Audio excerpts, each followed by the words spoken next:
welcome to the program. Thank you for joining us. Just to lighten things up a little this time, we thought for this episode we'd speak about all matters health. And with me tonight is Atamba Lakeli, who is a health coach. Thank you so much for joining us. Thank you for having me. I'm very happy about this. Okay. Yeah. I think this period of COVID-19 and people staying home, we've seen a lot more people become healthy all of a sudden, or decide to become healthy and start the journey. Yeah. Health conscious, Health conscious, yes. yeah. And I guess the question for me is, how do you keep that up? Because I know that when life gets back to some semblance of normal, it's very easy for people to then abandon the things they'd started doing. And I think that's one of the things that I want us to talk about tonight. But before we start that, maybe just to get to know you a little bit better, I know that you trained as a medical professional. Could you talk to me about that? I'm a nurse. I was trained as a nurse. So I trained in Bara Hospital. Shout out to Bara Hospital. And Chitovu Hospital in Masaka for a year. That was a total of five years. And I transitioned into physical health, particularly to help women. So that started off as a postpartum issue, helping postpartum women or women have given birth regain their strength and health back. So that's how it transitioned from being a nurse to more physical health coach. Yes. Okay. You're about, you don't look like you're 24. I'm 26. I'm making 27 soon. Okay. And growing up I was very athletic. I was very, very athletic. And then I got a child.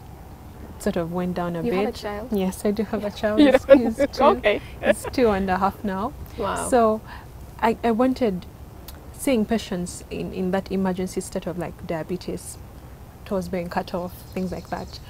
And it was like a lifestyle thing for them. If they could have changed something about their lifestyle, all that wouldn't have happened. I wanted to combine that medical knowledge with the lifestyle issues, just bring them together and then create a package where someone can just change their lifestyle, just coach them on that. What does a medical nurse do? So a nurse is very integral to the hospital, the running of the hospital. So it's beyond drug administration. You have to be in contact with that person all the time to help them recover, in terms of getting up from that bed to walking the first few steps, knowing what they eat every day to help them heal, if it's like a wound healing process, knowing what they eat, knowing how much water they take in, what nutrients for that particular disease. It's a very wholesome thing. And then after they take the first steps from the hospital bed, how do they adapt to their community life? Are they adhering to that drug administration? Are they differing from the things that made them sick in the first place? All that has to be, you have to sensitize the community and the person about that. So it's very wholesome. Do you ever follow up? Did you ever practice though? Yes, I did. Did you ever follow up on any of your patients after they left the hospital and check up? Is there an attachment you gain to patients? I think when we talk about nurses, a lot of people are like, hi. It's like injection. Like, not just injection, but that rude person who Oh was yeah, at and the then hospital. there's that old stereotype, sadly, of overworked nurses who are a bit, high strung, and it's like, get this done, please, I need to go home, and maybe underpaid. So it's a bit of issues. But to be honest, the ratio between a nurse and patients is so high that it's hard to check up on a person afterwards. Very, very hard. It's only when they come back and you're like, oh, I remember you. Let's talk about this. Are you getting better? So when I created ALT lifestyle, it was to have that one-on-one hold their hand and walk through with them, like in their lifestyle, and then improve it. It was to be more personal with like really more in contact, with a person. What was the point at which you decided to now start to do ALT lifestyle, as to get out of the field that you were in and the now clinical setting? It was when after I gave birth. Okay. After I gave birth, the recovery process for me, I was going through socially some issues, and then physically other issues, and I realized moms go through a lot that we don't ask as nurses. We don't ask those things. We're always on the child. Is the baby immunized? is the baby growing, like the curve of the baby, you know, that chart. It's never about are you eating well? Are you, you know, are you mentally okay? Are you regaining back your strength? So going through that, I realized there's so much you don't ask moms, and I wanted to create that for them, moms out there. Information that empowers them to regain back their strength. Not even regain, be stronger than they were before pregnancy. Yeah, that's yeah. One of the things that when we were speaking earlier was about you do a lot of training, coaching for women and men. Men and right? women, yes. And I think one of the core things that you were speaking about was the losing the. And I look at you now. You had a baby, and I don't see anything. And I look at myself, and I see a lot of things. What do you tell mothers who've had babies? And I know one of their biggest struggles is losing the weight after. So, usually we start off with just the tiny things like what do you eat every day. So there's this perpetuated myth of these foods will increase breast milk production, these foods will reduce it, these foods will make, and it's like perpetuated over in our cultures, whether you're Muganda, Munyankole, you know, it's perpetuated. So when you explain to a mom what is in those foods, how they relate to, like how it works in their body and how breast milk production works, they're like, oh my god, this is so simple. Like there's no dieting or like I have to restrict myself. It's just a basic understanding of what your body needs, how you expend the energy, where the breast milk comes from, and what you need to, you know, get that going.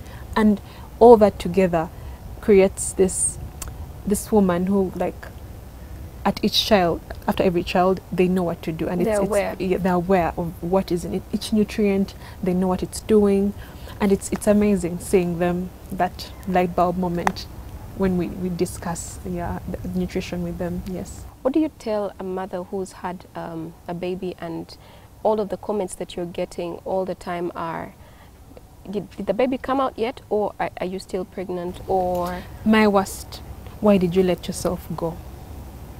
I hate. Yeah. I loathe that comment. I've gotten a lot of that. What do you mean? Why did you? When you get out of the car, the first thing somebody says is, "Are you exercising? Are you exercising?" Are you, like it's so frustrating. What do you tell women who are dealing with that? I know that we have different body types, and not to make it an excuse, but people are at different levels. Yeah, everyone is in different levels of athleticism.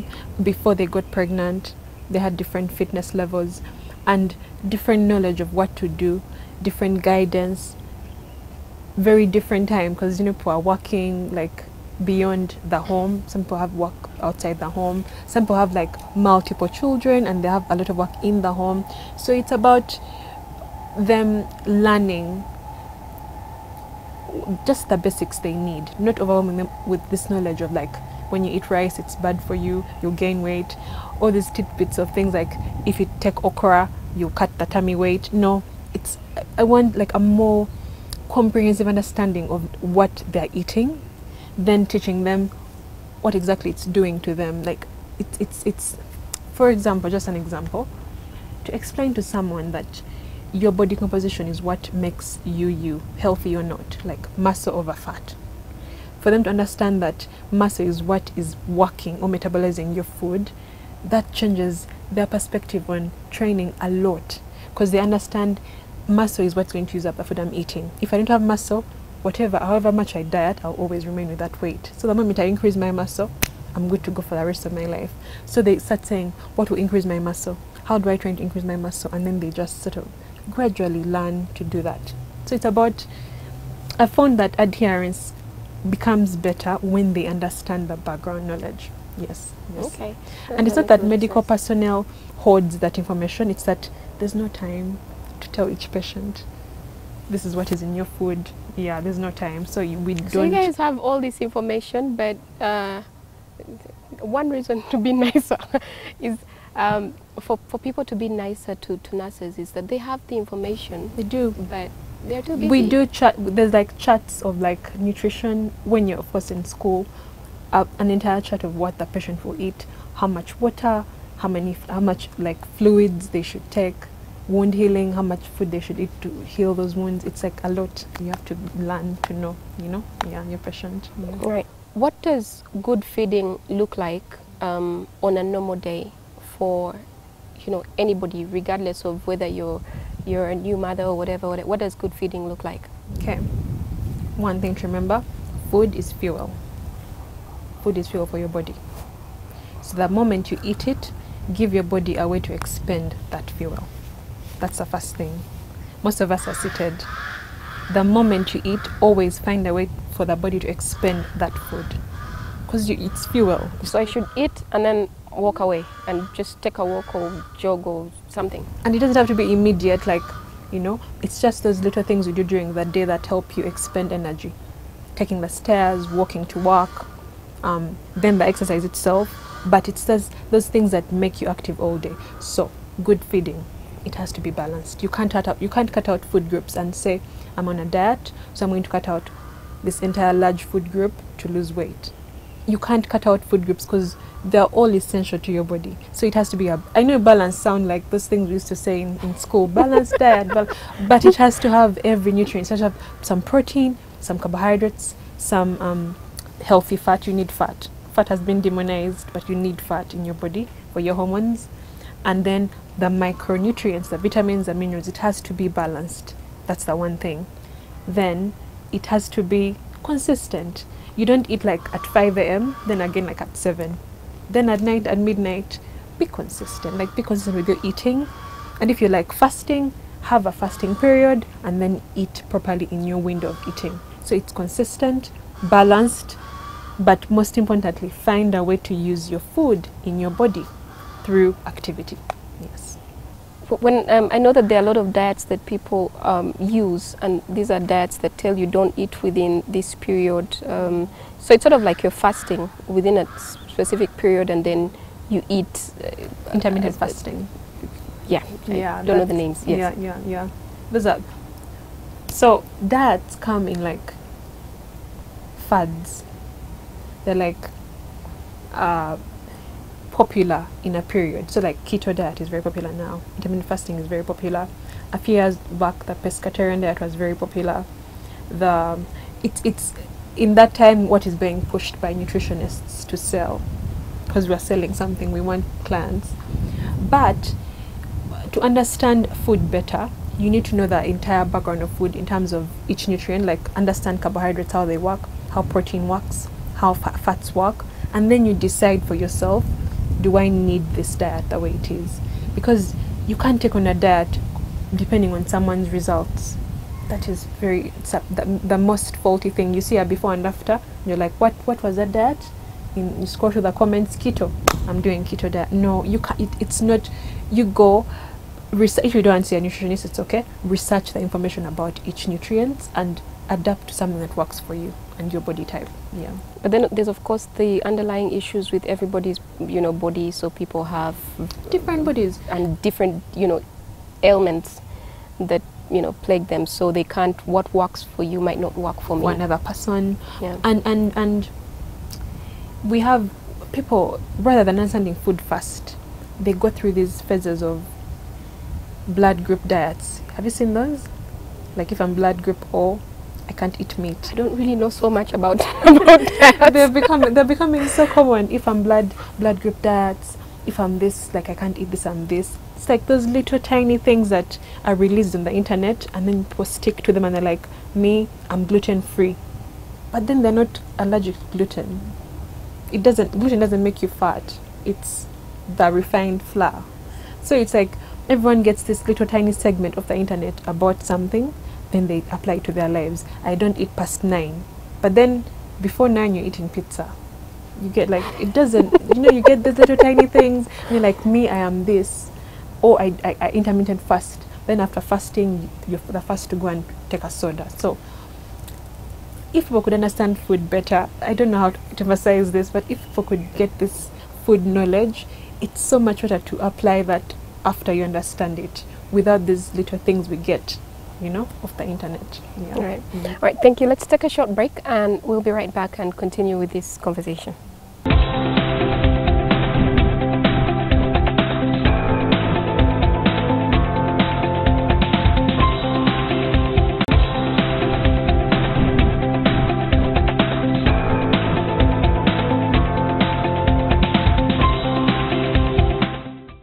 Welcome back. Thank you for staying with us. And tonight we're speaking to Atambala Kelly, who is a health coach. And for this start of this new segment, when you speak about we need to do something to burn the fuel that is the food that we eat, what do I do if, for example, I'm at home or I'm in the office and I've just had lunch at my desk, or I've just had lunch in the chair at home? Or for people who like to, I don't want to even encourage eating in bed, but what then do I do? What 5-minute or quick thing can I do to just help me expel some of that, you know, use up that energy, yeah, the food you've eaten? So let's do something quick. We'll start off with chair squats. The squats on your chair. Are you looking at me? I'm not going to do them. Oh, okay. Okay, I'll try. It's quite simple. So hip width, leg distance. Okay, so you're going to just sit and then come back up. That's it. There. Let's go. Fine. Go. And up. Those are 3, 4. Nobody ever counted the president's push-ups though. Good. 3 more. 7. Good. 8. 9. Last one. And 10. You could do 40 of those very fast.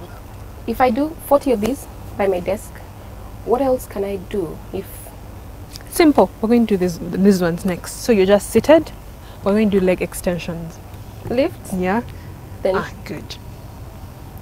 2, 3. Keep your core engaged. 4, 5, 6, 7. okay, I'm wearing the wrong shoes and jeans. Yeah. What else? How does your thigh feel? I feel it. You have to feel something like a bit of exercise, because people always feel like what's that word? Not paralyzed, but numb from sitting too much.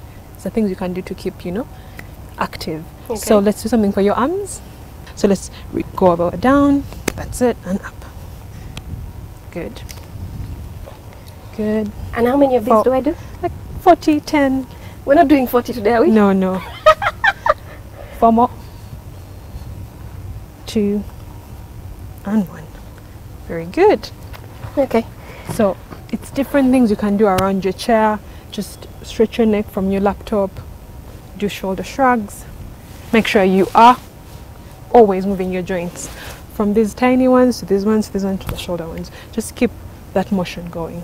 Yeah. Okay. Well, you clearly came dressed for the interview. I didn't prepare adequately. But in terms of that dress. not you be like that. Yeah. I'll be like this in the office. Yeah. I know that for a lot of people, you might work your body, but then there's the mental stress, there's the mental fatigue, there's all of that that's happening in your head. How do we connect that to exercise? It's very funny because it's in every book, all that tiny text, but exercise helps you release endorphins, and they're your feel-good hormones. You need those. Most times we have like a lot of cortisol, that's like the stress hormone. Once you exercise, the feel-good hormones come in. And it replaces addictive habits like, let me go drink to get this stress off. Let me go maybe smoke. I don't want to criticize any habits, but It's all right. yeah, so it's like there's always this insistent habit of like, I'm going to grab a cookie, I'm going to grab some beer, I'm going to grab this. When you find a way to replace those with movement, it's much, much better and more long lasting, because the sugar won't help. Like sugar addictions don't help on the stress levels. They really don't. I know that for a lot of people, there's stress eating, so you're going to eat sugary foods, or you're going to eat oily stuff. Or, And it's a loop. Yeah. So you're stressed, you eat sugar, increases your stress, then you eat more sugar, then it's like a non-stop loop of like sugar addiction. Yeah. Okay.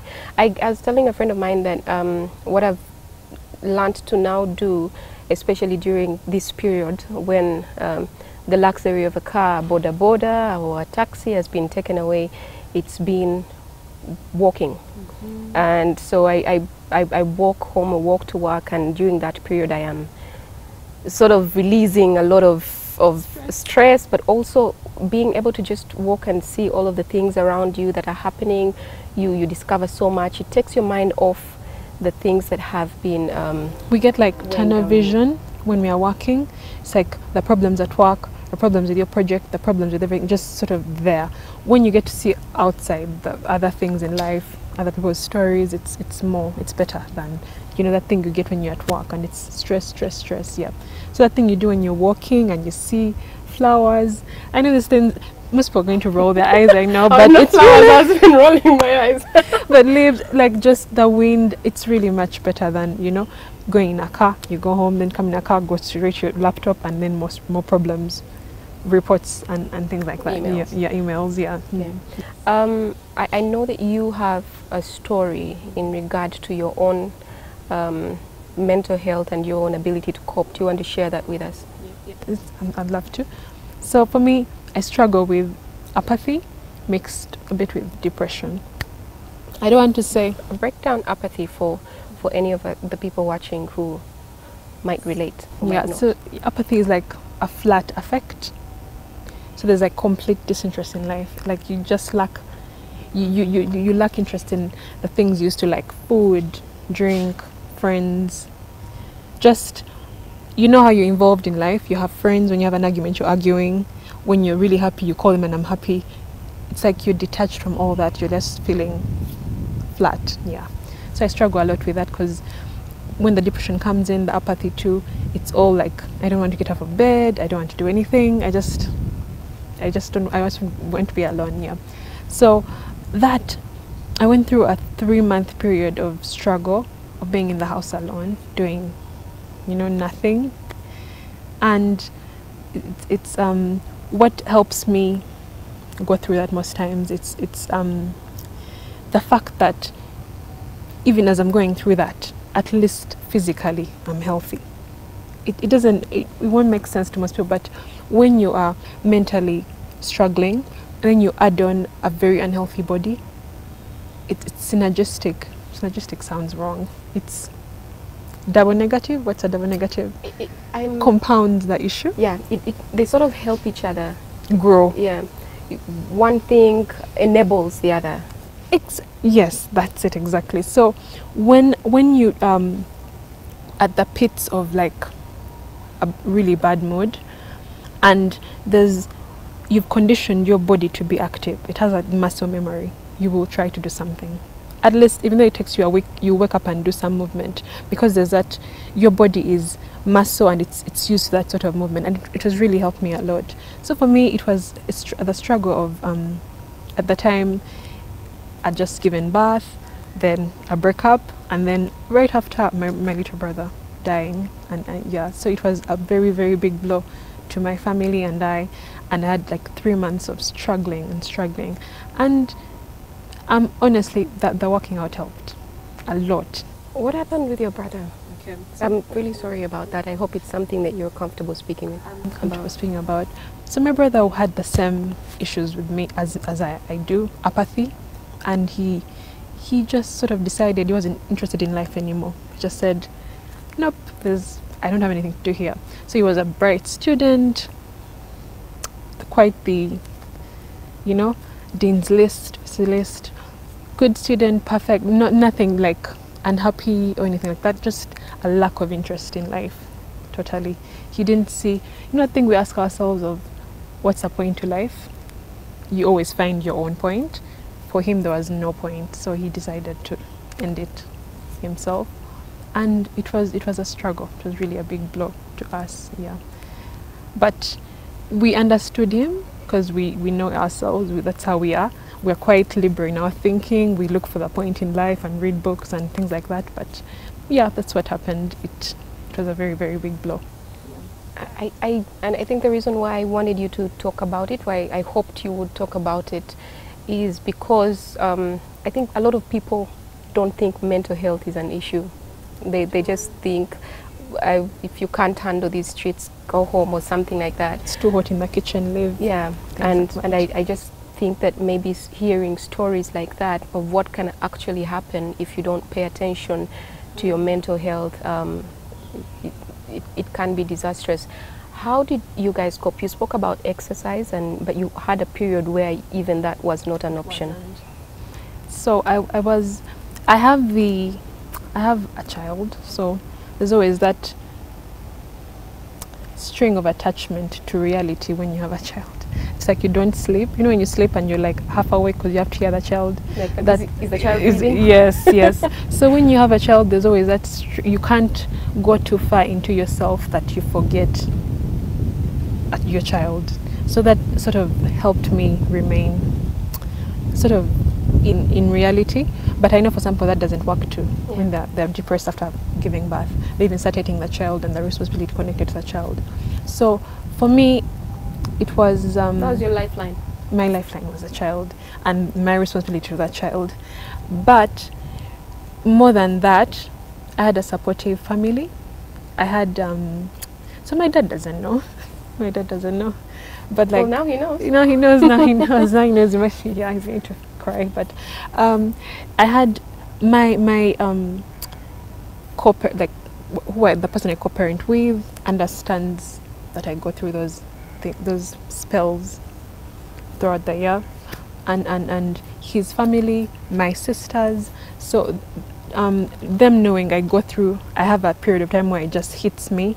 They always remind me, did you go out today? Did you leave your bed and actually go and see some leaves and flowers? Yeah. Or did you stay in the house? Because once it starts and I stay in the house, it sort of spirals out of control. So they're like, get out of the house today and just sit on the veranda and expose yourself to life before you enter, and it's like a shell. Yes. But really, I'd recommend for people who are like postpartum depressed, you have to seek help. Or any kind of depressed, really. Any kind, you have to seek help, because it's always about, I'll take these pills or I'll talk to my friend about it. You have to seek professional help because it's so bad. It's really, really bad. You can break your mind, literally, with that burden, if you don't get professional help. Yes. Well, thank you for sharing that, Atamba. Thank you. I think it's very helpful for other people to hear from somebody who's been there and who is dealing with a situation that's similar to them than anybody else just saying, don't do this, or this is important, or when you exercise it will just go. No. Yeah. I still go through tiny spells of that. It's like, and the other thing I forget to mention, when I go through burnout or non-stop working, those spells come easily. They come more frequently. So I've learned to know I'm about to like burn out that candle and stop. Because once I burn out, it just all hits at once. So I know they are coming, because I'll get those spells of depression, but it's better when I'm ready and like I took time off. So please take time off work to do something different. Time off that sort of tunnel vision we get. Emails, work, payment, kids, fees, tuition. Take time off that. The people around you. I think you're speaking the mind of an HR professional. Take leave, people. Take leave if leave is due. Yes. All right. Thank you so much for sharing that, Atamba. Let's take a short break and we'll be right back.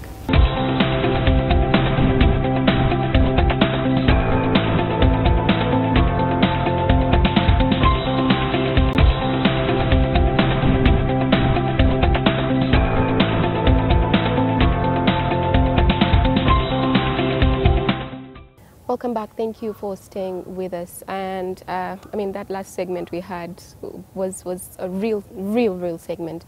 And I think before we move on back to the exercise, Atamba, could you just talk someone through who is might be dealing with apathy as well, or depression, or whatever? How do you then deal with life using your own story? Dealing with life. So it's this is full of corny statements today, but taking a day at a time. Because when I think about my, he's now 2.5, so he's in like school already. When I think about tuition, then you think about Rent. Yes. Then you think about, I need my business to grow. It's not growing fast enough. If you think about a month in advance, it's going to break you. It's just going to be like, why do I even care in the first place? Let me just sort of, cover up and just Stay in bed. Yeah. So if it could be a day at a time. And I don't want to use this as a general thing, because not everyone is a religious or spiritual person. But I had that in my corner. But not everyone does. Not everyone is. Some people are atheists, and they don't have that.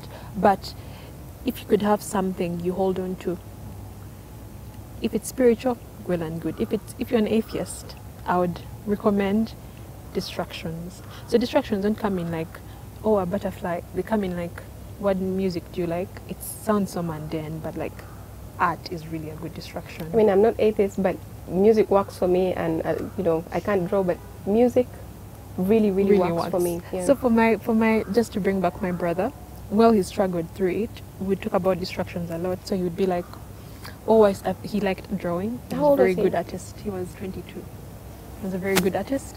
So I'll be like, send me a new painting. Tell me about this new technique with this painting that you've done.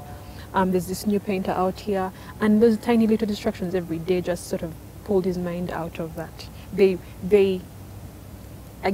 connected him to reality rather than him being in his mind of, I don't have a point in this life. I want to go. Yeah. So those one day distractions, yeah, that connected him here really helped him a lot. Okay, until to a point where he's like, no, not anymore.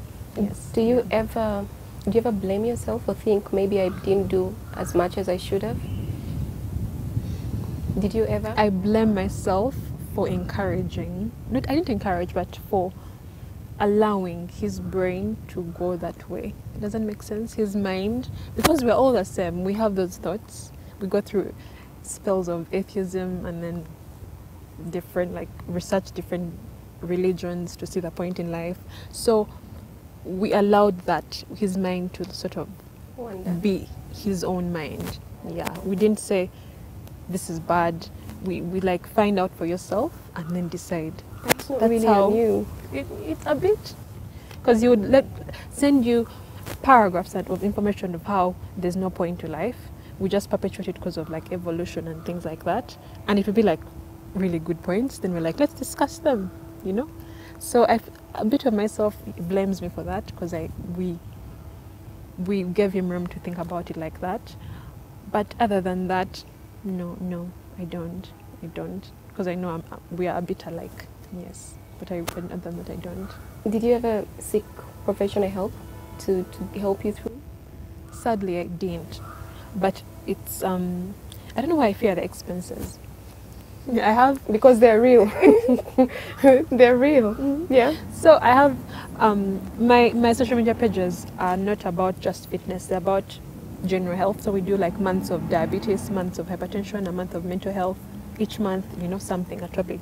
So I had a month of mental health, and like several people sent in there, I'm a therapist, I work here and here, but I still didn't reach out. Do you want to? Yes, I do, because I gave it out other people who wanted it, but I still haven't said, let me go for a session. Yes, that's the only issue. Well, we're going to make sure you go for a session. And like we're going to make sure you go for a session. Yeah. Let's move back to the exercise. When you were speaking about your inner core, something like that. I don't remember what it was, but I thought it was an important thing for us to speak briefly about. Could you just talk to me about that? So I was thinking about your core muscles in your abdomen. As a mom or a woman has given birth or carried a child to term, the expansion of those muscles is inevitable because you have to carry your child. So what happens, it comes with issues like back pain, very, very poor posture. Is my posture right now? I can't tell, but I think it's okay. Okay. So all those things compound themselves to like cause X here and there, but the most prominent one that people hate is that sort of loose mummy pouch.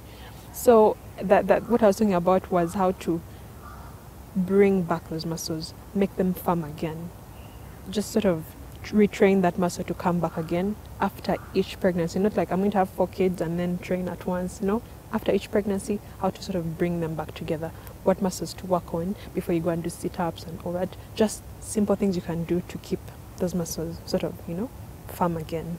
That's what I was saying. But you know what people tell you when you've had a baby? They say first have all the babies, then you burn all the weight at once and you get done with it. So imagine your muscles are like this when you're in your teens and 20s.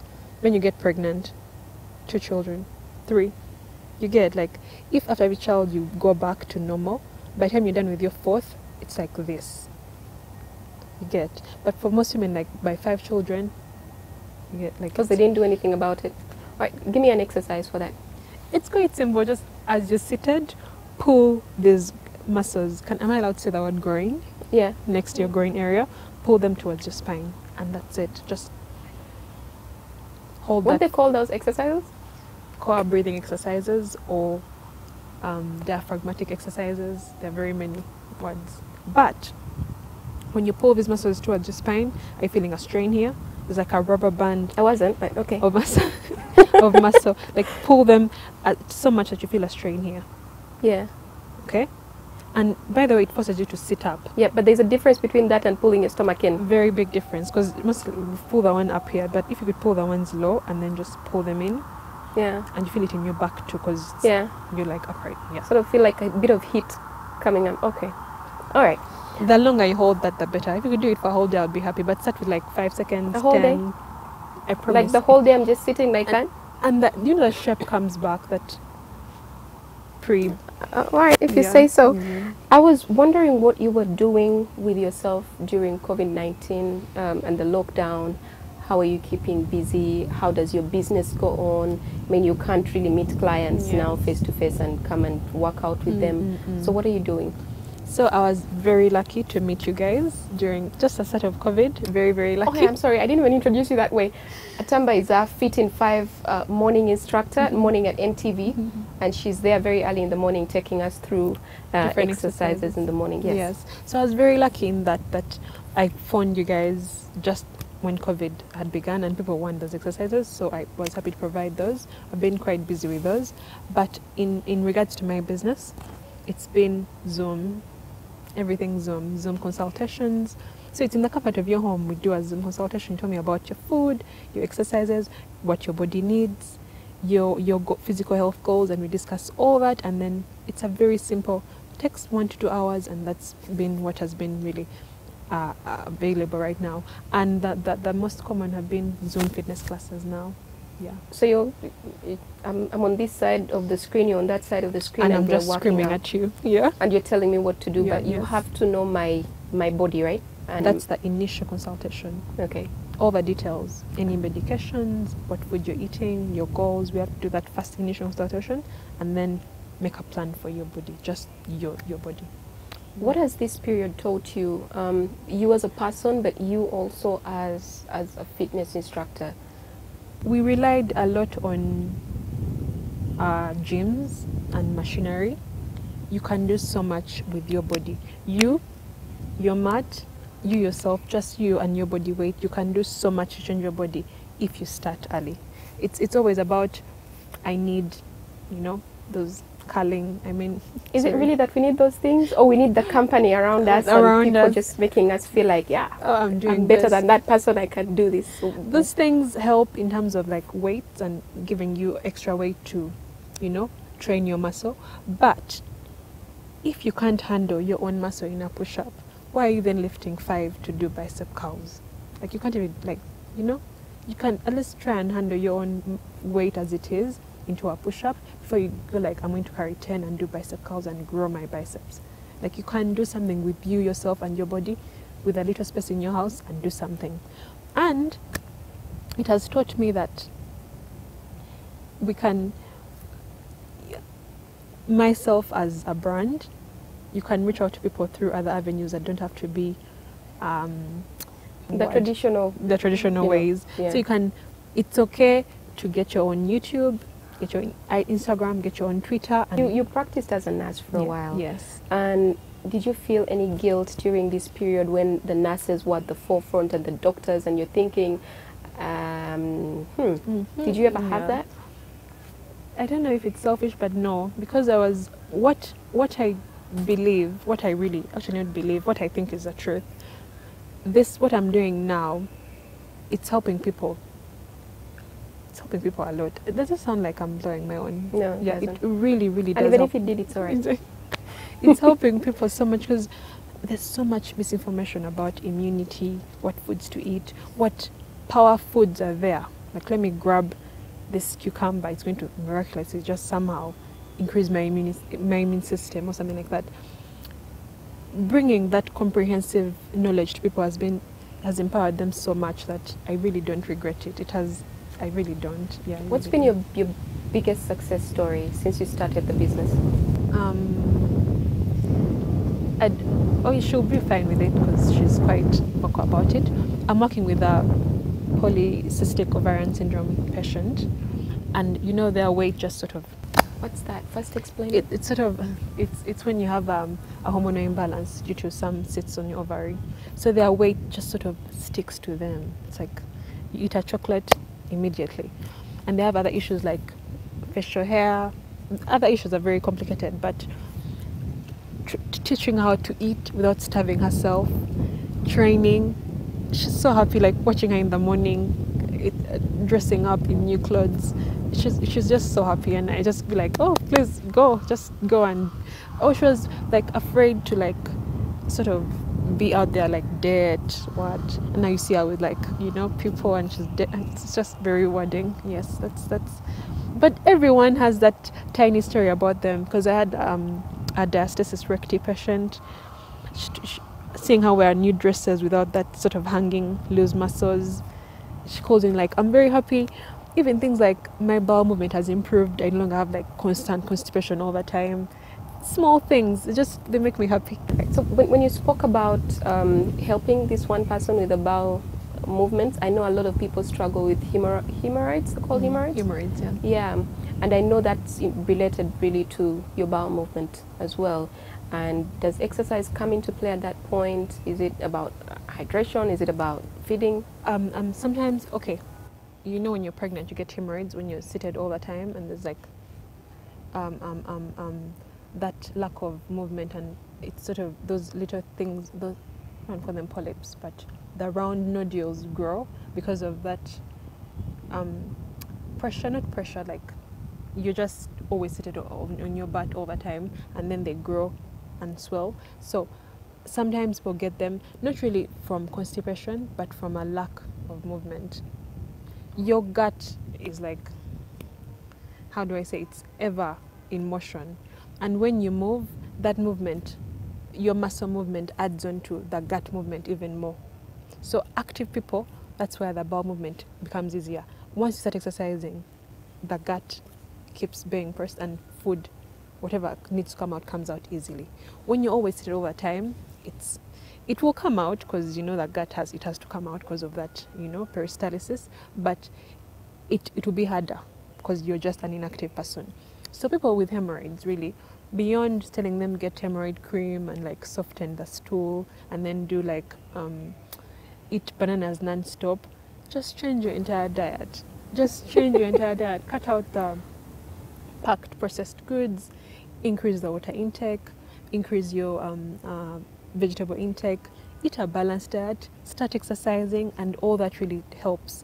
Even having less weight on you helps really avoid not only just healing, but preventing the formation of those hemorrhoids in your the rectum. Yeah, it's really a lot of inactivity, obesity. A lot of life is exercise, right? A lot of life is movement. Think about it like this: it's like a car. What happens when you don't start your car for a long time? Then what? Stops moving. It stops. Yeah. Every little thing starts dying. The battery, the whatever. That's it. So even though we do move like normally on your desk, it needs more. It just needs more. Just move it a bit. Just show it love by moving. Exercise. Show your body love by moving. Yeah. What's your final word to whoever is listening in any sphere of life?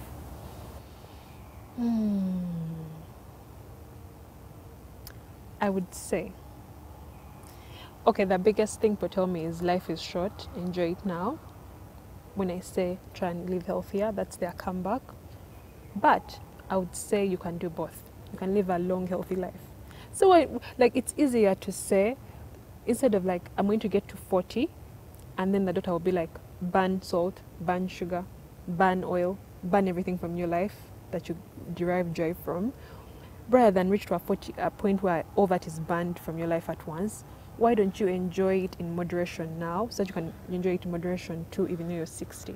But people are like, I'm off salt, I'm off sugar, I'm off anything with oil, I'm just eating bland boiled food. If you started now to eat healthier food with a little bit of indulgences, you can go on eating your indulgences for a very, very long time. So just, instead of saying, life is short, let's enjoy it, we might die soon, you don't have a control over that. Why don't you just sort of balance out your life now and prepare for your old age? Yeah, you can do it. And I know for a lot of people, when you then get to that age and they say no more sugar or no more salt, then you stop and your body goes in shock, and then it's a whole situation as well after that. It's not even like, now leave the physical part of things, the mental part. Someone is always sad. Like they're like in a restaurant, for them they can't eat sugar, salt. They're just like this. Like it's like takes a toll on their mental. You know, they're like, I'm off this, I'm off this, I'm off. It's like it's always a reminder of, let me see my sugar levels first before I, eat this. It's such a hard life to live, yet you could have changed earlier. All right. Yeah. All right. Thank you very much, Atamba, for taking the time to speak with me and with us whoever's been watching. Thank you very much. I really appreciate it. Atamba does a Fit in 5 segment on the morning show here at NTV, and we're really, really glad to have you. Thank you for having me. And you can check out all my social media pages, YouTube, Instagram, Facebook, free tips of nutrition and fitness. Well, that brings us to the end of our show for tonight. Thank you so much for watching. Coming up is NTV Weekend Edition.